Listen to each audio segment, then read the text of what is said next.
Hello everyone, good morning. কাল রাতের বেলা ঠাকুর দেখে এখন সকাল সকাল রেডি হয়ে পড়েছি। আর এখন আমরা আছি মেশোর বাড়িতে। আর আমি একদম রেডি হয়ে গেছি, ততক্ষণে ভেতরে মা ওরা সবাই রেডি হচ্ছিল। আর তোমরা তো থাম্বনেল দেখে বুঝেই গেছো যে কোথায় যেতে চলেছি। যেহেতু আমরা খুব সকালে বেরিয়েছি, তাই 8টা নাগাদের মতো আমরা ওই রকম টাইমে পৌঁছে গেছি। সকালে এই মিষ্টি রোদ আর ঠান্ডা ঠান্ডা বাতাস আর দূরে কুয়াশায় ঢাকা নদী দেখতে কী যে ভালো লাগছিল।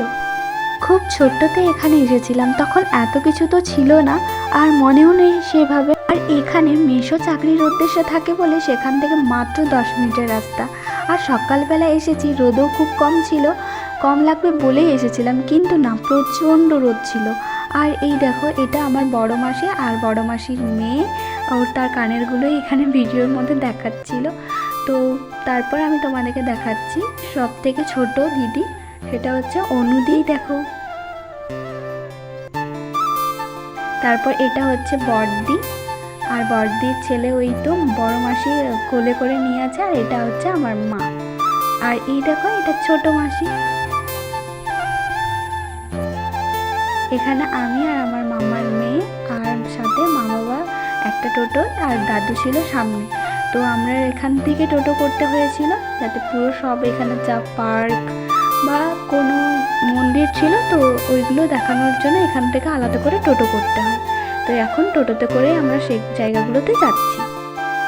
একদিকে পাহাড় আর একদিকে নদী, আর নিচে একটা সরু রাস্তা, আর ধারে ধারে ধান ক্ষেত। এই উপর থেকে যেগুলো মানে যে ভিউটা দেখাচ্ছিল, খুব ভালো লাগছিল। আর এখানে টোটোতে করে যাচ্ছিলামই, কিন্তু এখানে না কুয়াশায় ঢাকা আছে বলে রাস্তাটা খুব দেখা যাচ্ছে না, কিন্তু রাস্তাটা অনেকটা বড় ছিল। বড় বলতে অনেকটা জুড়ে এই রাস্তা, মানে এক পাহাড় থেকে আরেক পাহাড় অবধি এই রাস্তা, যার কোনো শেষই হচ্ছিল না। তারপর আমরা রাস্তায় যেতে যেতে এই পরেশনাথ টেম্পলটাতে থামি, ওখানেই আমরা যাই। আর এখানে উঁচুতে উঠতে হচ্ছিল, অনেকগুলো সিঁড়ি ছিল। তারপরে একটা শিব মন্দির ছিল সুন্দর। আর যেতে যেতে আমি একটা মূর্তি দেখি, সেই মূর্তিটা কী মূর্তি ছিল আমি বুঝতে পারিনি, তারা তোমাদের দেখাচ্ছি।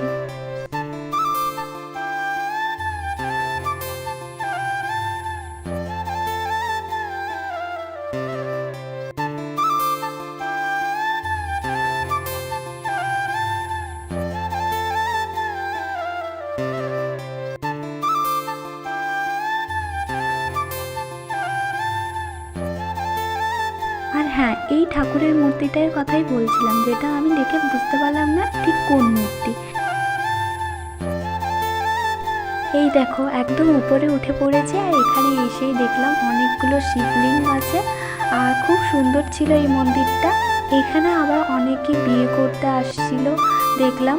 তারপর এই উঁচুটা দেখে আমার অনেক চাপতে ইচ্ছা করছিল, তো এখানে উঠেও ছিলাম। আর এখান থেকে নদীটা খুব সুন্দর লাগছিল দেখতে, আর রাস্তাটা অনেক বড় জায়গা জুড়ে, অনেকটা দূর অবধি। আর তারপর আমরা ওখান থেকে বেরিয়ে ওখানে প্রণাম করে তারপর ওখান থেকে আবার টোটো করে চলে এলাম একটা পার্কে। তো এখানে আরও হয়তো ঘোরার মতো জায়গা ছিল, তবে সেগুলো কিছু কিছু বন্ধ ছিল। তো সকালবেলা গেছিলাম তো সেই কারণে বন্ধ ছিল। তারপর এই পার্কটা দেখে আমরা এখানে থামি, তো এই পার্কটা খোলা ছিল। আর আমি তো ভিডিও চক্করে আমি ভুলে গেছিলাম যে আমাকে ব্লগ করতে হবে, আর আমি তো ব্লগ করতেই ভুলে গেছিলাম সেই মুহূর্তে। আর এনার্জিও ছিল না, তো ব্লগটা আমি এখানেই শেষ করলাম। চলো, টাটা।